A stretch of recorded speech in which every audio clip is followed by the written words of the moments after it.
am Trishani. I am a language enthusiast from Jamaica, and on this channel I'm going to be sharing my language learning journey, my experiences, tips and tricks for learning languages, and also a little bit of humor, because what is life without laughter? Today I am going to be talking about my language learning journey, how I started learning languages, the languages I've learned so far, plus more. If you are interested in content like this and if you enjoy my video, please do not forget to like and subscribe to my channel.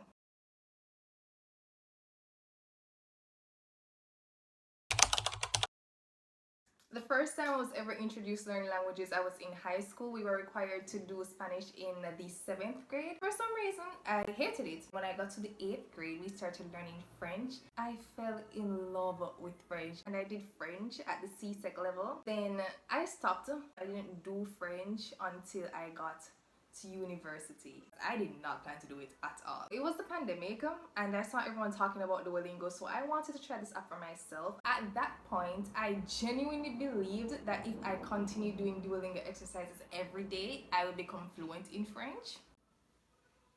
Clearly that didn't work, and I have learned my lesson very well. In September of that year, which was 2020, I took a basic French class in university as an elective. Afterwards, I realized that I wanted to continue learning French. I wanted to actually become fluent in it. Listening comprehension was so difficult because I didn't immerse myself in the language enough. I had planned to start learning Spanish after French and then Japanese after Spanish. I saw some videos on Arabic and I told myself I will never learn Arabic. After French, I started learning Spanish, started with some basic vocabulary. I realized that I didn't like Spanish and I just didn't continue with it.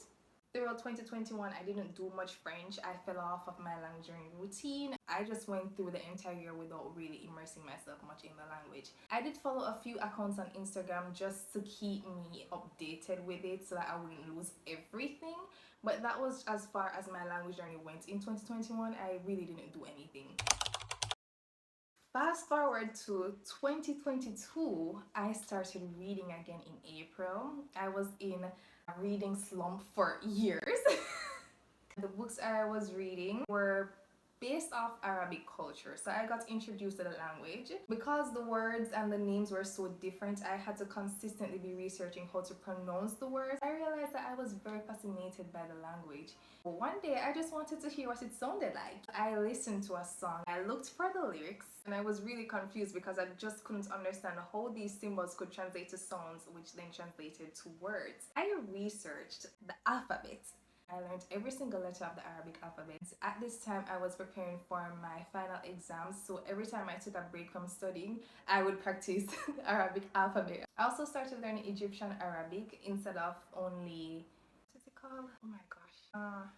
Modern Standard Arabic, MSA, Modern Standard Arabic. You have to choose a dialect. I chose the Egyptian dialect because it's the most widely used, so it would be easier for me to find resources in that area. But it's good to learn both, and since Modern Standard Arabic and a dialect are so different from each other, learning Arabic is like learning two different languages, and it's already so difficult to learn one of those. I decided I'm just going to wait until I have more resources to pursue Arabic, because doing it by myself is not going to work. Trust me, I am going to learn it. Yeah, I'm going to learn it. I started learning Norwegian 10 days after Arabic. Why? I was looking for an article to explain the most difficult things to learn Arabic, but it turns out I was led to an article about the easiest languages to learn as an English speaker, and one of those were Norwegian. I was very shocked. And fun fact, in Norwegian there is no conjugation. I loved how it sounded. I eventually found myself watching a video on the Norwegian alphabet. I took up a book and a pen and I started writing, and that was it. I continued with that while I started studying back French. Norwegian was so simple. There was no conjugation. It was really fun. I think the language is really funny. I think it's really beautiful. It's really pretty. And the way they pronounce their words, they have tones, so it sounds a little bit sing-songy. I just love it. After a while, I started to realize that the resources I have, I just did not enjoy learning Norwegian that way. I just started not liking the language learning routine for Norwegian to the point where I just didn't really do it that much. I still listen to the music. Sometimes I would take up my notebook and I would just revisit some stuff. I'll watch the videos that I did a few months ago of me speaking Norwegian. It's already in the back of my mind to continue learning it. But I need to find better resources first, resources that I genuinely enjoy. started to gain an interest in Spanish. I started seeing ads in Spanish, and I realized that even though I don't know everything, I could read certain things in Spanish and understand a good amount of things. After listening to Spanish and doing some research on it, I realized that I genuinely love the language. In October of 2022, I decided to officially start studying it. So I got a textbook, I downloaded one. I used it enough that I actually finished my textbook 2 months later. I did the exercises in it as well. I have a notebook and I wrote down all of my summaries. I just review them whenever I feel the need to. I also used Quizlet. I would use Quizlet to study about vocabulary. I would learn a different set of vocabulary every single week for Spanish, to the point where I became comfortable with saying things around my home. And then I started practicing speaking. I tried to do language exchanges, but I wasn't at a level where I could do that, so I just didn't continue doing that because it was just too much pressure. Afterwards, I stopped studying grammar and I started immersing myself in the language. I started watching series. There's a series on YouTube called Buena Gente. I love that. I watch cartoons in Spanish. When I hear something that I know, I would write those down and I would study them.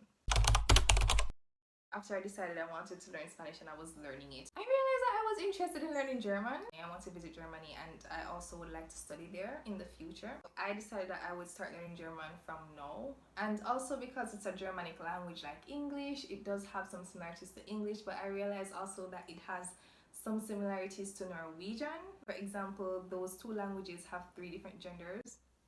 Yes, 3 different genders. If you have a neutral gender, you shouldn't have other genders, to be honest. Neutral is enough. But instead of focusing on grammar so much, I focused more on immersing myself in the language, because unlike Spanish, German pronunciation is very difficult for me. I started listening to the music, tried the pronunciation. The first few videos I watched in German were of pronunciation, and I just watched those videos over and over again until I could see some words and know that, hey, that's how they're supposed to be pronounced. I started watching Extra on YouTube. This series is in many languages. If you're learning English, if you're learning French, if you're learning Spanish, if you're learning German, it's just that it's in all of these different languages, which I think is important. Being familiar with something and then watching it in another language helps you to learn the language better.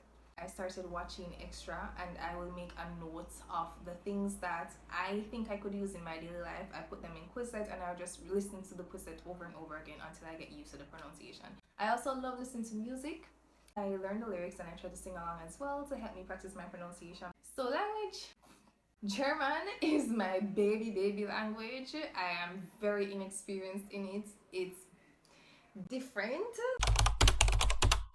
I'm also very interested in learning Haitian Creole because it does have influences from French, or it has French influences, and I find the language to be very interesting. And there are some other languages I want to learn as well, but those are things I'm going to dive into at a later date in life. I don't want to start learning any new languages this year. I just want to continue with the ones I already have. So that is it. I thank you so much for watching my video. Again, if you like this content, then don't forget to like this video and to subscribe. See you again in the next one.